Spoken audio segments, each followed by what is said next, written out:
Get a mission. It seems impossible, I know, but get a mission. Ultimately, you're going to need your own candidate. In the meantime, well, you tell him, Joe. You might not like the way he commands, okay? But let's give him a chance to see if it's successful. Try to make it successful. And when you disagree, do it respectfully and say, Mr. President, I think I know where you're coming for. Could I give you some input? How about that? Work with President Trump. Joining us now to talk about that and where the Democratic Party is right now, Senator John Kennedy of Louisiana. Senator, great to see you. Your thoughts about your opposing party? My Democratic friends, Brian, seem determined to find out what it's like to be a Jets fan and lose every week. I mean, take the president's speech this week.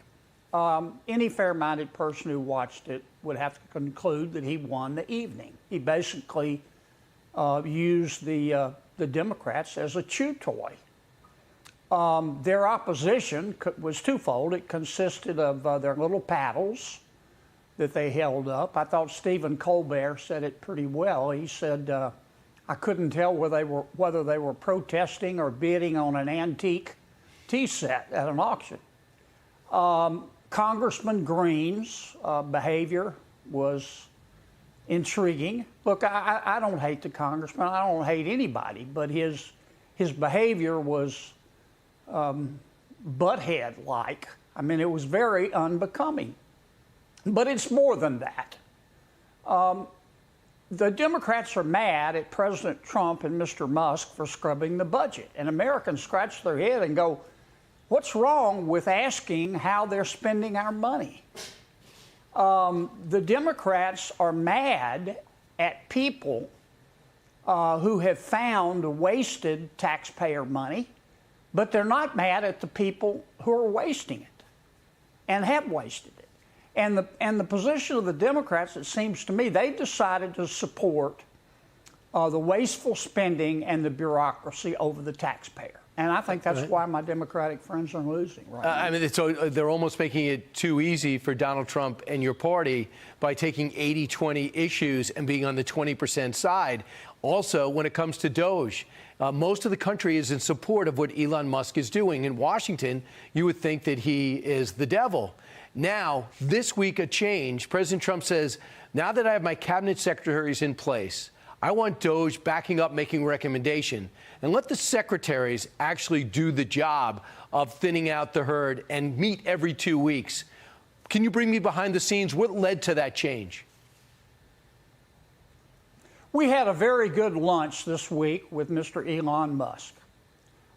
He went over his methodology. He went over some of his findings. And what we talked about in that meeting was basically short-circuiting all of these lawsuits that say, in part, that only Congress has the authority to cut this spending by having Congress cut the spending.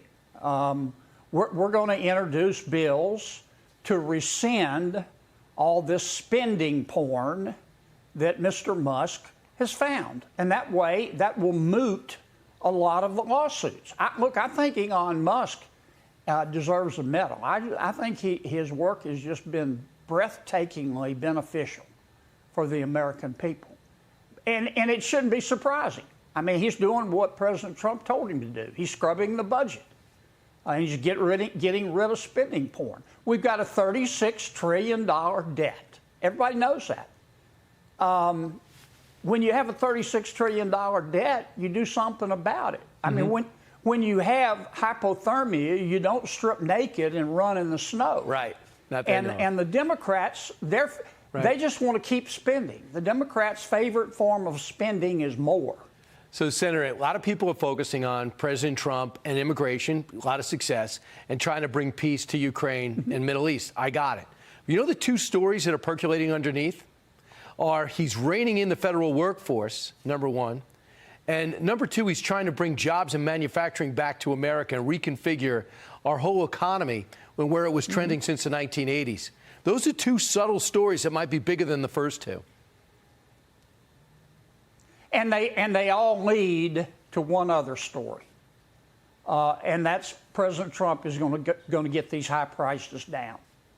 Because of all the issues we've talked about, not a single one is more important than inflation and high prices. Because when moms and dads lie down to sleep at night and can't, high prices are one of the things they're worried about. I think President Trump and us, we together, are going to try to do it by reducing spending, deregulating the economy and lowering the costs of goods and services, and rewriting the tax code so it looks like somebody designed it on purpose and increases wages. If we do that, those high prices will come down. And I also know that there's a lot of movement on energy to bring down a lot of things related to energy. It's Absolutely. stunning. I don't know what's not related to it either. And you know that in Louisiana. Senator John Kennedy, always great. Thank you, sir. Thank you, Bob.